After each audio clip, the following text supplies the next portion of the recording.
More and more women are working to make ends meet. But that's where the guilt comes in. We are guilty because we are working.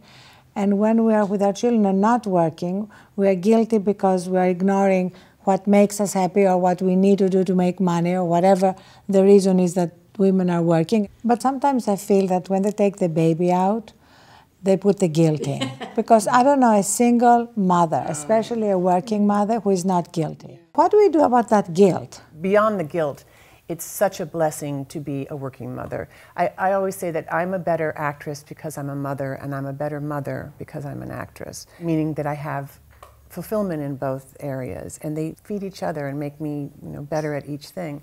You can do it all as long as you give up eating, sleeping, and bathing.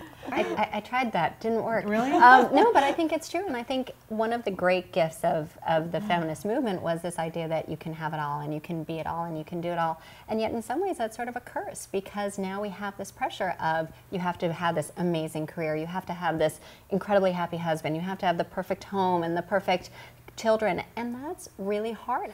If you realize that we're all flawed, and we all are doing the best we can, we're all sometimes just twisting in the wind, trying to figure it out. And as parents, we make mistakes, and to be forgiving of ourselves for that.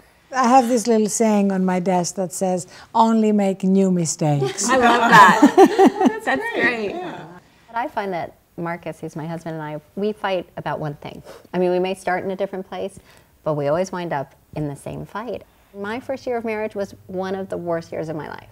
I mean, I had this idea that I had to be cooking him dinner every night and getting the dry cleaning and sort of dressing up. Where did you get that I don't know, but it was from the so. It was from. I mean, a lot of episodes of Fathers Know Is Best, I guess. But it was only when I realized that our marriage needed to be our marriage, not some idea that I had, did I sort of become a lot happier, because he didn't want me doing that. I'm a terrible cook. I'm not someone who should be, spending my time doing those things. I can do some other things. Well, and I think feminism got confused a little bit along the way, and I see this in so many women, especially because I work with 20-something women.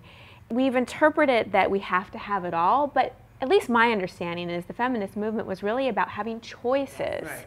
That you didn't have to do it all. You could choose. If you want to be a mother, great. If you want to work, great. And somehow along the lines, we've made it mean that we have to pile so much on our plate. And I haven't had a baby yet, but I still have the guilt gene. I don't know, maybe it was growing up Catholic or something.